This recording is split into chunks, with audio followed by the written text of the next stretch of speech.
With New Year's resolutions, many of us will make a vow to eat healthier, and that's a good thing. But what about our beloved pets and their nutrition? Greetings, Naturopathic Dr. Dennis Black here, and I'm on a mission to provide better nutrition for cats and dogs because truthfully, all pet food is dead food, which is why we created Rough Greens and Meow Greens in the first place. We bring their food back to life with live vitamins, minerals, probiotics, enzymes, omega oils, antioxidants, and so much more.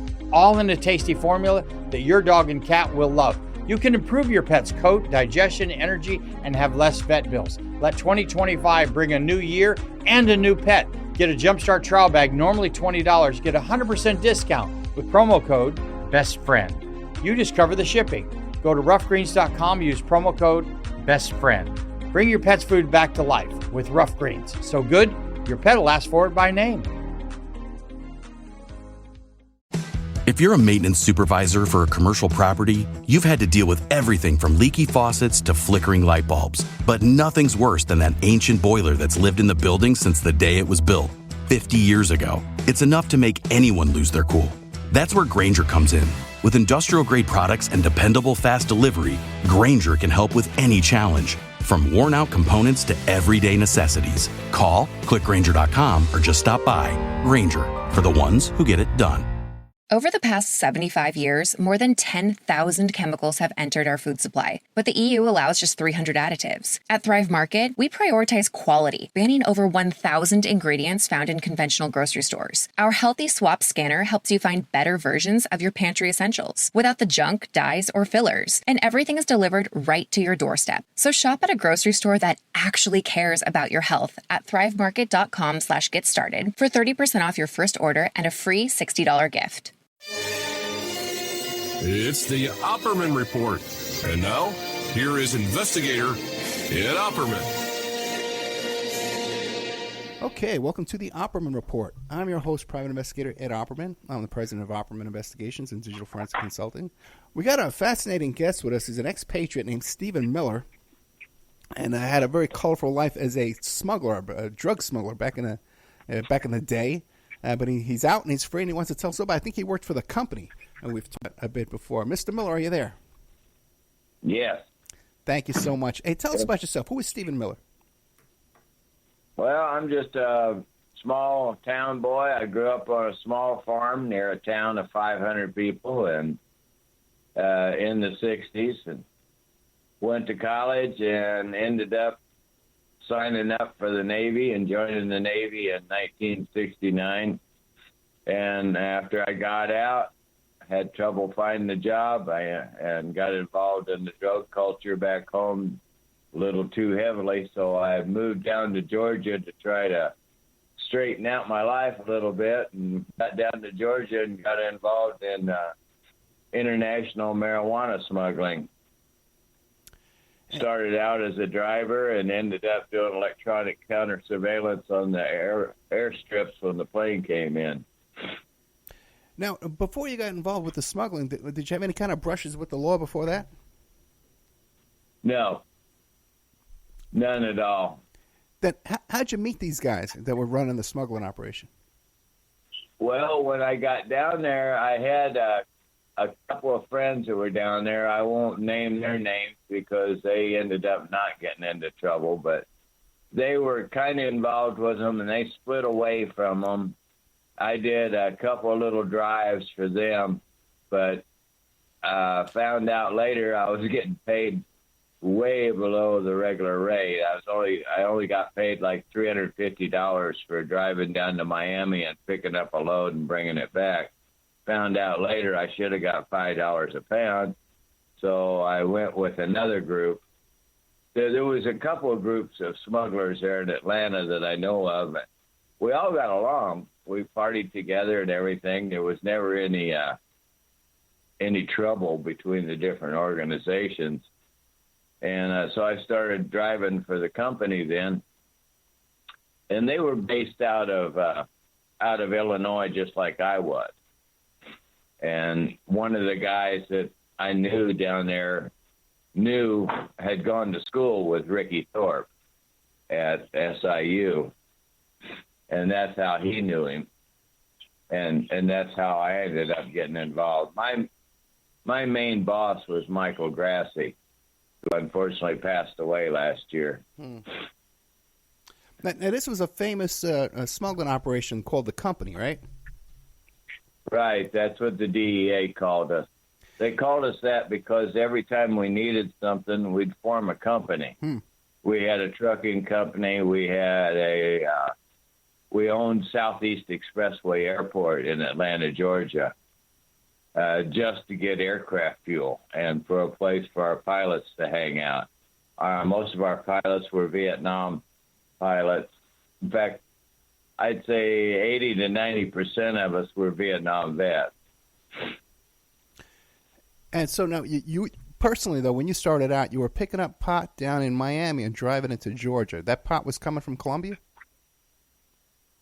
I believe so. See, the first load that I did, like that $350 load, I really don't even have any idea what was in my trunk.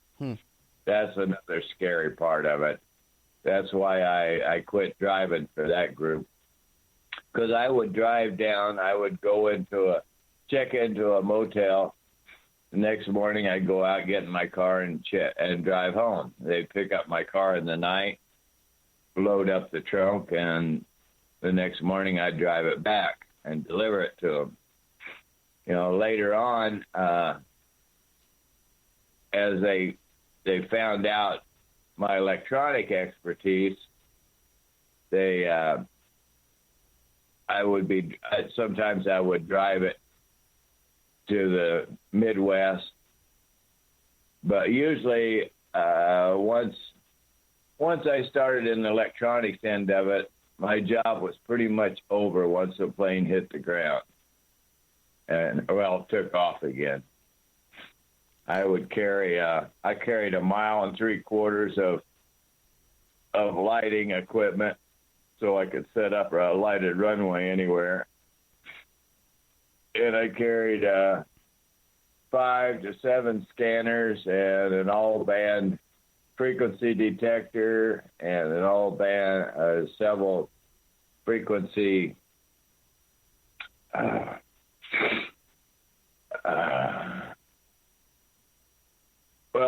I could transmit any frequency 1,000 watts. And back then, the old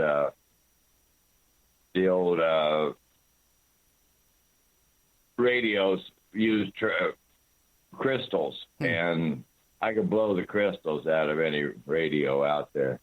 Oh, gotcha. Okay, so your counter surveillance, you had an RF detector, right? So you were detecting RF radio wireless transmitters, right, that the cops were using? Right. Yeah, they got real upset when they finally did catch me. And they caught my logbook, and they couldn't figure out how I had all these frequencies. That because I found the DEA was using like New York taxi cab frequencies for low-level surveillance, and they were also using, I think it was Kansas City Railroad frequencies, frequencies they weren't supposed to be using. But at that time, they just come out with synthesized scanners, and you could alter the scanner to scan each frequency or each band of frequencies, each night. So when I was in my house in Alabama, I had one heck of a setup at a small farmhouse in Alabama with a huge antenna. And I could scan all these frequencies, and if I found anything odd, I'd click on it and listen to it until I decided what it was. So I picked up all their frequencies, and that really made them mad. And you had a way of transmitting and blowing out their circuits? Yeah, when I was out on the runway. Okay. I had a parabolic antenna where I could pick up any audio sound. And I had, 5 to 7 scanners usually in the truck, scanning all the frequencies that I already knew. And I also had a frequency counter hooked up to my antenna so that anybody transmitted on any frequency that I wasn't monitoring, I would get a readout of it, and then I would then transmit 1,000 watts on that frequency to blow out the receive crystals in their radios. Although I never had to do that. Gotcha. But that was just a plan of mine. Gotcha. Now, what about the landlines? Did you also examine the landlines at the offices and stuff like that? We rarely used, James Dugan, who was also one of the ringleaders. He'd lost both legs in Vietnam. He was also into electronics, and he was mainly involved in monitoring our landlines. He had a piece of equipment. He could detect a bug down to the nearest inch on a landline. So he took care of that. But out there in Alabama where I lived, we'd bought a farm out there that had a runway out behind it. This doctor had owned it, and it was just a shack, really, with this runway, and I put lights on it then. And because I was a country boy, I got the job of living out there part-time, and because I could get along with the locals. You know, the other boys were all city kids, and they couldn't handle it. Randolph County, Alabama is the heart of the Ku Klux Klan territory. And they're real, especially at that time, they were real cautious about new people moving in. So I got that job out there. And when you were living at this house, did your friends know what you were doing? No. What, my friends back in Illinois? Yeah, like your friends at the farmhouse when you moved into the farm down there, you know? Oh, no. They had no idea. As far as they knew, I was just caretaker for some rich guy that wanted to get away every once in a while to a quiet little place. Gotcha. And what about the local cops? Were the local cops onto you? Oh, no. Randolph County is a very remote county in Alabama. There's only three long-distance lines in the whole county at the time. So that we could have communication, I set up the best CB network in the world at the time. Both one from my boss back in Atlanta and one there for me in Alabama. At that time, it ran close to $3,000 for the antenna and tower and complete setup. I had the best CB setup in the world in 1978. With New Year's resolutions, many of us will make a vow to eat healthier, and that's a good thing.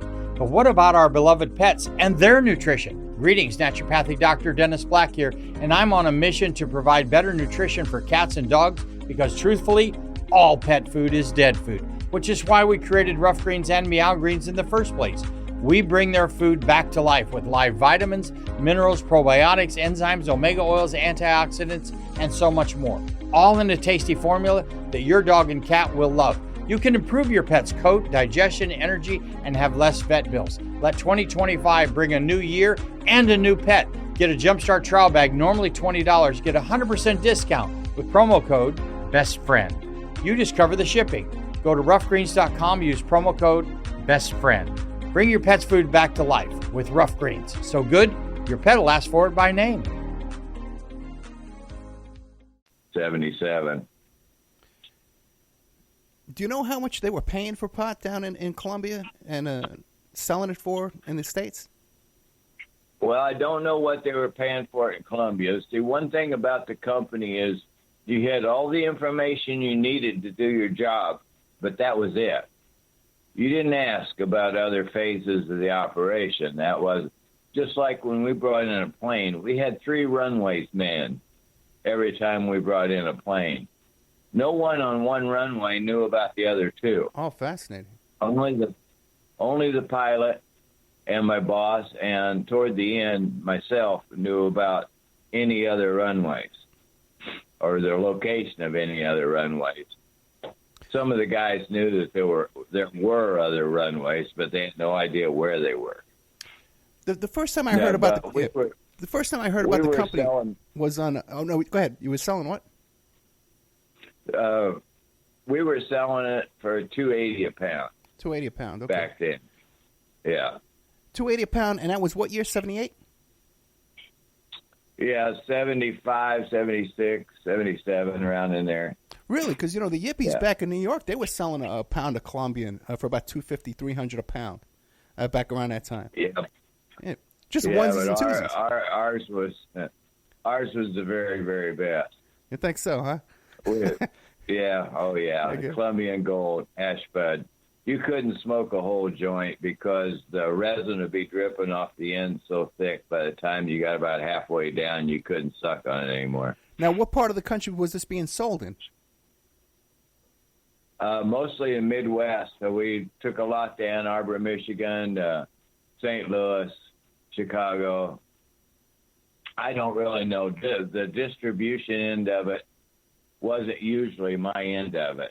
Right. There was one crazy time I got in the middle of it. We were when the plane would come in, I would usually get 100 pounds for a couple of friends of mine there in Georgia and sell it to them. Well, one time we brought some in, and it was really good, and my friends loved it. They bought it. They immediately wanted another 100 pounds. So I went to my boss. He goes, well, something was up, so we didn't store anything here in Georgia, and it's all headed to the west. So if you want any, you got to go catch up with the caravan. So I took off in my 70 Mercury to catch up with them, and finally caught up with them on Interstate 55 in Illinois, and followed them up to Ann Arbor, Michigan. Loaded up, drove back to Georgia, sold that. They loved it. So I said, to hell with it. Back then, we were only allowed to do cocaine and pot. The only drugs that were allowed. And back then, of course, nobody smoked cocaine. You started it. You could only snort so much. But anyway, I turned around, drove back to Ann Arbor, picked up another load, and then drove back. So I made 2 trips to Ann Arbor in like 48 hours from Georgia. That was a crazy trip. I got lost in an Indian reservation in South Carolina on the way back. I pull into Georgia. I turn off my scanners and turn on the radio. The first thing I hear is the governor presided over 500 new state troopers that hit the road today. So I thought, oh shit. Now, watch your language, man. I told you, watch your language. I knew you'd be trouble, man. Let me ask you a question now. When you're driving around, did you have any close calls with the cops pulling you over and searching you and stuff? Not too much. I had a 70 Mercury Monterey, which was very nondescript.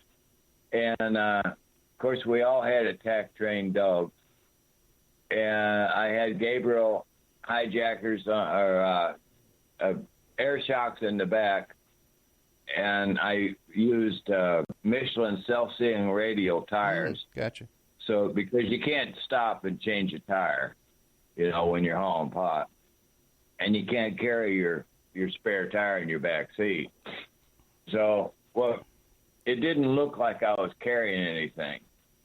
And if I did get pulled over, I turned my dog on, and I just tell them that she didn't like uniforms. And usually they wouldn't bother me. Because we had it wrapped pretty good. They used trash compactors down in Columbia, right, to make the pot into bales, and then it was sealed in gunny sack and then plastic. So it was sealed up pretty good. We toward the end, we were even using a DC-4 to bring in our pot. Now, I first heard about the company on the David Susskind show, that he had some of the guys from the company on there. Did you know those guys? You ever see that show? No, I didn't. Who did he have on? Do you know? He didn't have Fuzzy Thorpe on because he was dead by then, I suppose, right? But he had some professional-looking guys. I've never heard Ricky called Fuzzy. Really? Because that's why I heard the first name, Fuzzy Thorpe. Now, Ricky Thorpe, he died in a parachute accident? Not that I don't know. No. I don't know. Like I say, my main boss was they mainly stayed back in the Midwest. Ricky and Dugan and Mitchell mainly were back in the Midwest. I worked for Michael Grassi, Right. who in the beginning got 33 years. He got it reduced down. He passed away last year of a heart attack. But that was my main boss. That's who I took my orders from, and some of the things I did only he knew about. Like I ran the money back down to Miami to his brother, who waited down in Miami for it to recycle it. I had one really scary two scary adventures doing that. Well, let's hear that. Well, like usually when I go through Hartsfield Airport, I would just fly down. I would meet my buddy's brother. We'd exchange briefcases. I'd jump back on the same plane and fly back. Right. Everything was fine, you know. But this one time, I'm going through Hartsfield, and this guy says, I'm going to have to open that briefcase. I said, and I had a fake company named Failsafe Security System. You know, so I told him I was a paid courier, and if he wanted to open that, he would have to take me to an office. I wanted the office locked. I wanted his name. I wanted his home address. I wanted all his information before he opened that briefcase, because I was a paid courier. And he kind of got a little upset, flustered. Luckily, I think he was new on the job, because he did take me to an office in that, and he opened it up. It was $660,000 in the briefcase. And before he opened it, I said, now I'm going to tell you right now, only myself and my employer know the contents of this briefcase. If anything happens to me, you'll be the first person that the police contact. He opened that. He saw all that money. He shot it real quick. He says, don't worry, Mr. Miller. Nobody will ever know. I was fine until I walked out of that office. When I walked out of the office, my legs turned to rubber. Right. I could hardly walk. Now, you would fly using your real name? You would buy tickets under your real name? Steve Miller. It's like John Jones. Yeah, that's true. You know, yeah, and besides, the DEA knew exactly what we were doing. We knew exactly what they were doing. We had a DEA agent that cleaned our bathrooms at the airport. We knew he was. You know, we give him all the really bad jobs because we never brought in any pot into the airport. We only used the airport to get gas. See, in the beginning, you go to an airport and you got like 8 55-gallon drums in the back of your pickup truck. Say, you know, I need 400 gallons of aircraft fuel. They're kind of like, what, you know? Gotcha. So they bought the airport, and that way we had a place for our pilots to hang out. They taught a flying school there, and the DEA found out, so we hired one of their agents to work in the bathroom. But we had people that worked for the DEA too. You know, we were always one step ahead of them. We had more money. We had more technology. You know, it was a different time back then. What about bribery? Did you pay any bribes? I have no idea. You know, that wasn't part of my part of the job, the bribes. What about like shakedowns, organized crime, shakedowns, stuff like that? Oh, no, like I say, not mine. The closest to any kind of bribes was that I was involved with was if we had a client come to pick up some pot and for some reason the pot was late, I would get an escort for him so that he'd have a good time while he was there. Gotcha. Yeah, that's about as close. What about like rip-offs? Any problems with getting ripped off? With New Year's resolutions, many of us will make a vow to eat healthier, and that's a good thing. But what about our beloved pets and their nutrition? Greetings, naturopathic Dr. Dennis Black here, and I'm on a mission to provide better nutrition for cats and dogs because truthfully, all pet food is dead food, which is why we created Rough Greens and Meow Greens in the first place. We bring their food back to life with live vitamins, minerals, probiotics, enzymes, omega oils, antioxidants, and so much more. All in a tasty formula that your dog and cat will love. You can improve your pet's coat, digestion, energy, and have less vet bills. Let 2025 bring a new year and a new pet. Get a Jumpstart trial bag, normally $20. Get a 100% discount with promo code BESTFRIEND. You just cover the shipping. Go to roughgreens.com, use promo code BESTFRIEND. Bring your pet's food back to life with Rough Greens. So good, your pet will ask for it by name.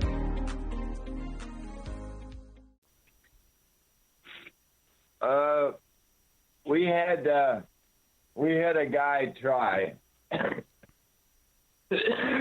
one time.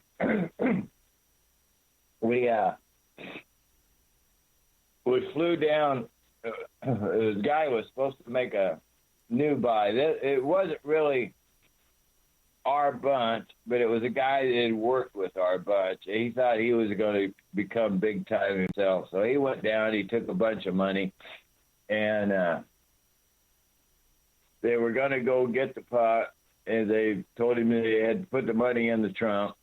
They put the money in the trunk, and they stopped at this bar to call the place to make sure everything was all right. Well, they went in and called.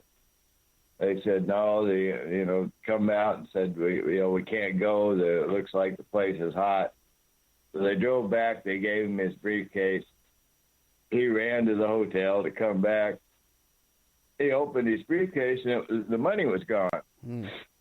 So the guy that had set it up, my people found out that he had booked a flight, and it was going to stop in Atlanta for a minute. So I get a phone call, hey, we need everybody, all hands on deck.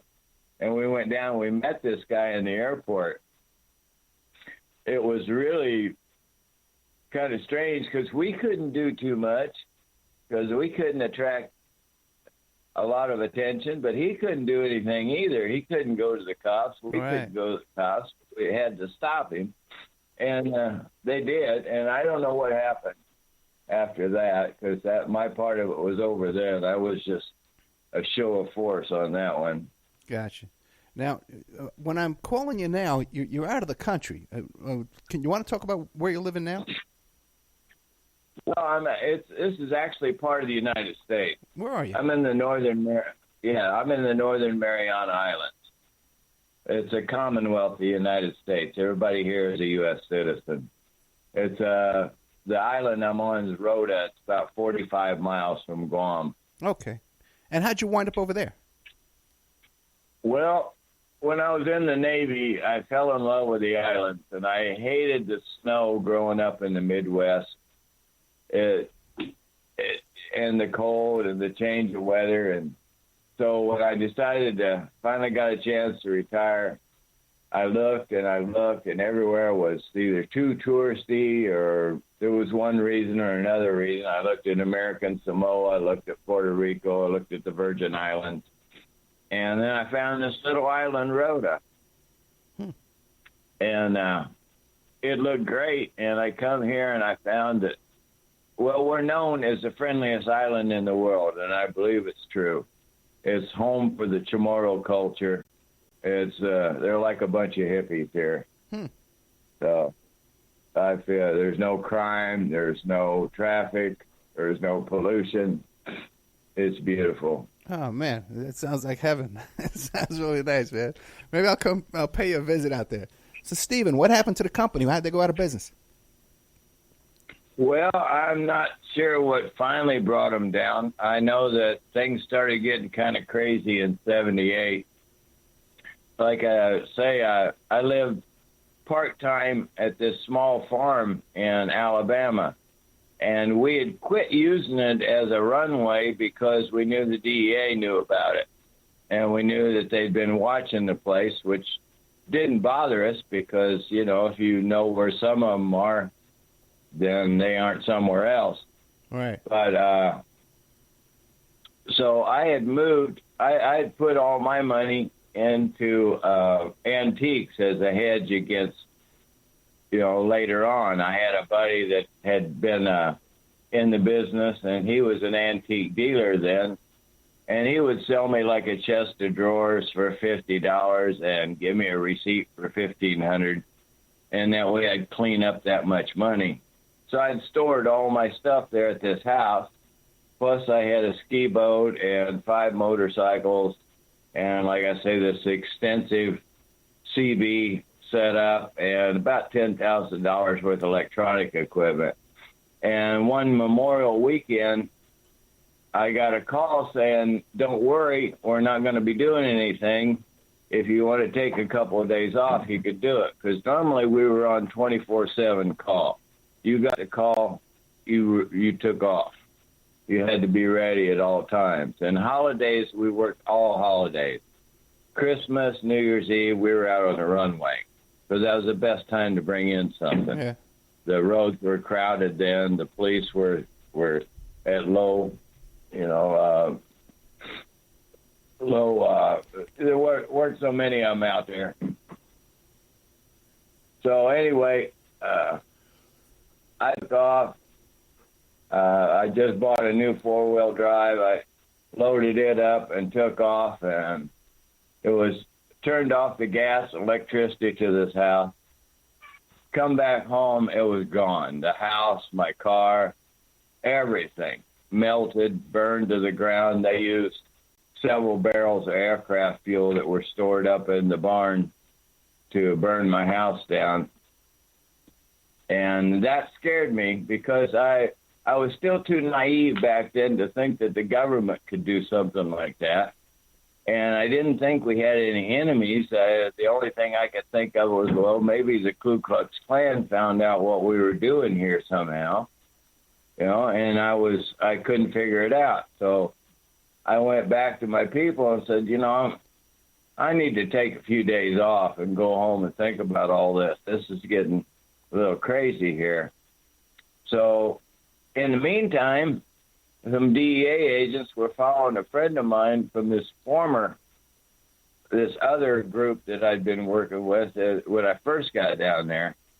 And they saw us together in a bar, and they overheard me saying that I just bought a new camper, put on the back of my truck, and I was going back to Illinois. So they put 2 and 2 together and figured I was taking a big load back. So they come swarming in on the I'd rented. The next day, I think 4 grams of hash, and ended up running me in, giving me the whole work down, saying, hey, we know what you're doing. We know you're out on this runway on this night. We know the truck with you and all this. And their information was correct. It told me that somebody I was working with was a narc. But they were always on the wrong runway at the wrong time. Because, see, if I picked up anything strange, a few clicks on the aircraft radio, and then the pilot, he made it up his mind where to land. He had 2 more places he could land, and it was up to him then which one he landed at. So they never got us, and I realized that when they were telling me this. Well, yeah, you were there, but you were never at the right place at the right time, And they kept on. After being in interrogation for about 3 or 4 hours, my girlfriend had gotten a call out to my people, and they sent up an attorney, and he burst past the detectives and pounded on the interrogation room door, until they let him in, and we got out of it, and we ended up making a deal with the judge, But then they said that my girlfriend was the informant. Well, I knew that she didn't know any of this information until they told it to her, because she was smart enough not to ask. Well, who thought she was the informant? The company thought? The company thought your girlfriend was the informant? Yeah, the police told her that she was the informant, that's how they'd gotten all this information. And the company wanted me to get rid of her. And I said, no, I know she's not the informant. So, we'll just get out of here. And they were all getting ready to change identities and move the operation from Atlanta to somewhere else. So I told them, I said, you guys change your identities, you move the operation, we're going to go back to the Midwest.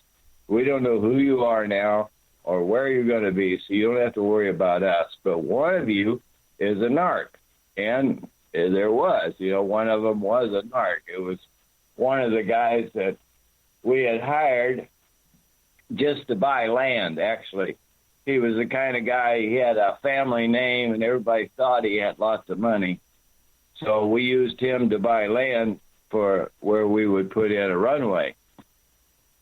And he ended up being the snitch that brought us all down. I heard that they got him with a semi half loaded with onions and half loaded with pot, and that's what brought him down.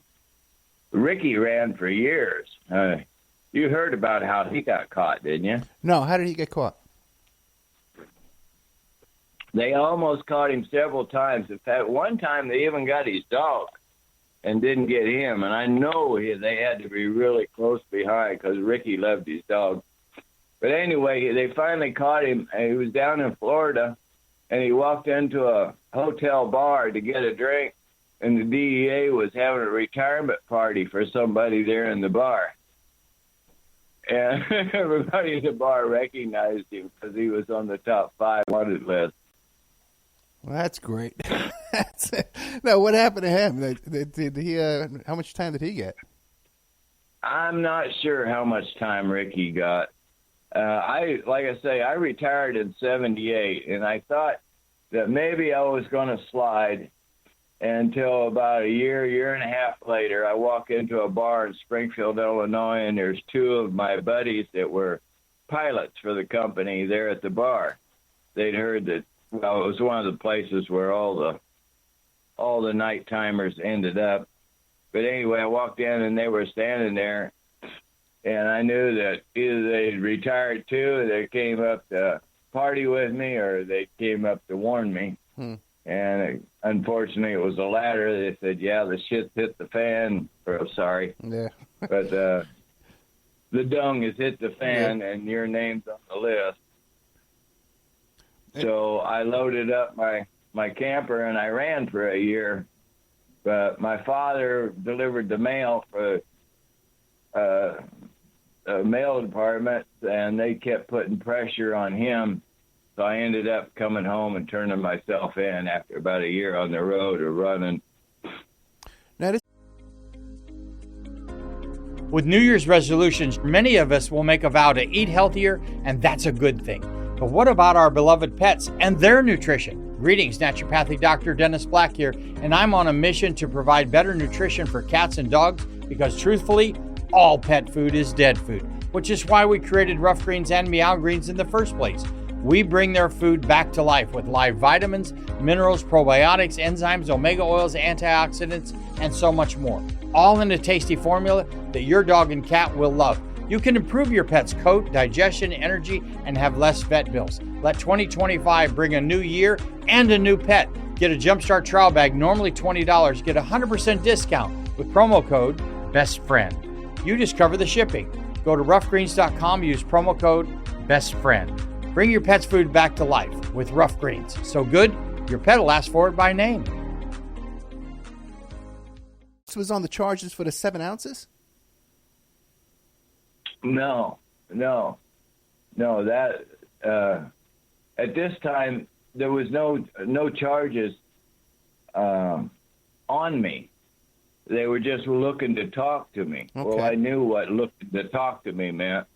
They knew how much I'd been involved. They didn't know quite how much I'd been involved, but they knew that I was on the inner circle. No, the 7 ounces, I don't even think that if you look, you even find anything about that even left on my record. I think my people got that kind of expunged completely. Gotcha. Now, so then when they wanted to talk to you this second time, what were they going to charge you with that time? Did they ever charge you with anything? No, not at that time. All I knew was that they wanted to talk to me. Well, that's the way they do it, you know. They say, well, they get you in there and they say, well, we can charge you with this and we can charge you with that. And I didn't want to talk to them. I thought maybe if I stay gone long enough, they'll get tired of looking for me, and they've got the ringleaders. Maybe they'll let me go, but it didn't work out that way. I was originally charged with the RICO conspiracy to smuggle marijuana. Was the original charge, organized crime. So now, this time, was there anybody to help you with a lawyer, though? No. No, everybody was. I still had a little money, and my parents helped me out a lot. And I got the charge. Well, after I came back and turned myself in, I got the charges reduced to aiding and abetting possession of marijuana with intent to distribute. But no amount was ever stated. No amount ever came up until I went in front of the parole board later. And then what amount came up at that point? What did they say that? 1,000 pounds? 10,000 pounds? Well, over 200,000 pounds. Oh my God. Okay, how much time did you wind up doing? Well, I got 2 years originally for aiding and abetting possession of marijuana, and because of my record and everything, I got it suspended. But then I goofed up and I sold 2 ounces of pot to a friend of mine who was in a bad way, and ended up getting 30 days for selling him the 2 ounces. But by then, in the beginning, nobody talked. Everybody kept their mouth shut. Ricky wasn't talking. Nobody was talking. Michael Grassi, who was the one that could have really hurt me, he was keeping his mouth shut. He'd gotten 33 years. But by the time that I turned myself in, Michael and Ricky and all of them had testified in front of a Senate subcommittee on narcotics trafficking and to reduce their sentences. And the DEA then found out I'd done a lot more than they thought I'd done. So they were mad, but they couldn't add any more time on because we'd already made a deal.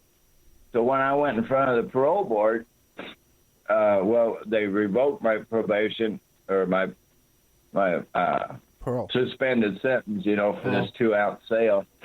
And when I went in front of the parole board, and then they sent me to Minnesota, Sandstone, Minnesota, 22 degrees below zero when I got there, because in the federal system, they can move you up or down at their discretion one level.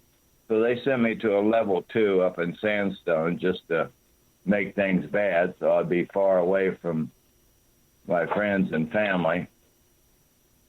And then I went in front of the parole board up there, and they said, well, we know that what do we got here? We got aiding and abetting possession of marijuana. Well, as far as we're concerned, aiding and abetting, anyone that aids and abets to be considered a principal. So we strike that off. So what do we got? Possession of marijuana with intent.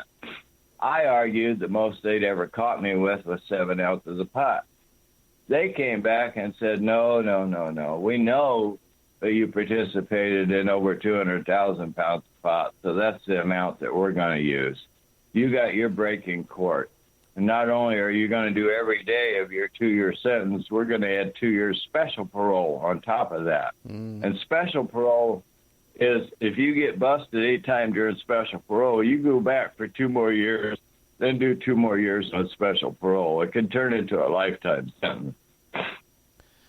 How much time did Grassi do? I think Michael did about 8 or 9 years of his 33. They got a significant reduction after testifying in front of the Congress. And when he got out, he resumed your friendship with the Grassi? No, not for many years. I just located him on Facebook. In fact, a few years ago, he was growing Christmas trees down in North Carolina or South Carolina. I'm still in touch with his daughter. I talk to her regularly online. Let me ask you a question now. After you've been through all of this, what do you think now when you see that they've legalized marijuana? They got these big stores. They got stores here bigger than Kmart, big, giant stores, and there's a line around the block, and they're making tens of thousands of dollars a day. What do you know, man? Oh, I know. I helped organize and put on, when I came back to Illinois in 78, my friend said, hey, a friend of mine is organizing a smoke-in to try to get marijuana legalized. So I said, great, I want to go.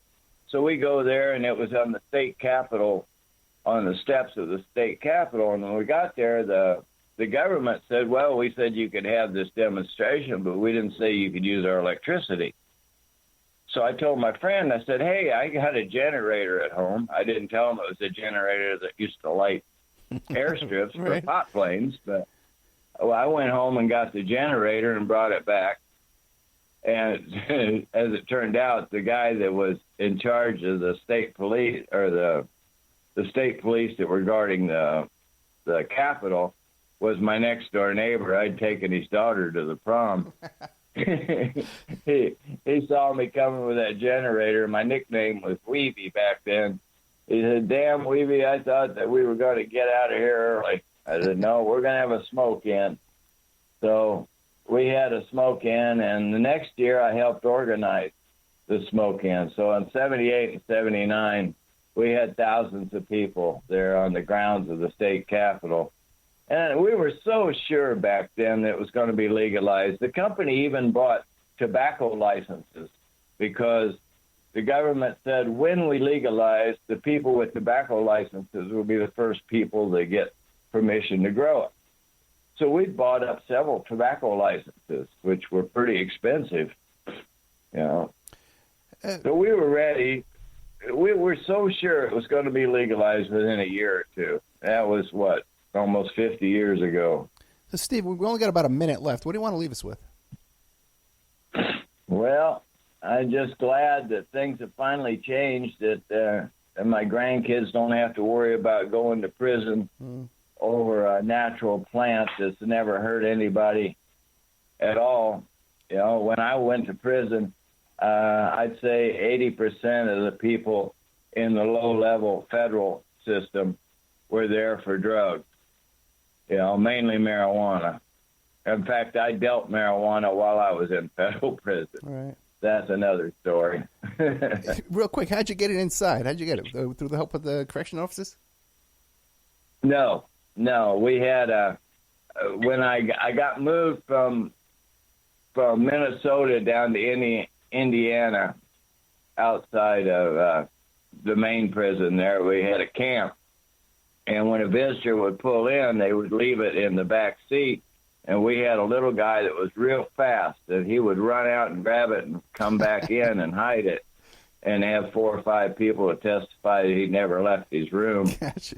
And then if anybody brought it in, we had 3 guys, one for the white guys, one for the Chicanos, and one for the blacks, who did the distributing. You would take it to that distributor. Well, it just so happened that when they assigned me a room, I was in the same room with the guy that distributed for the white guys. So when he got out, the job kind of fell to me. Hey, Stephen, we're totally out of time, my friend. Thank you so much.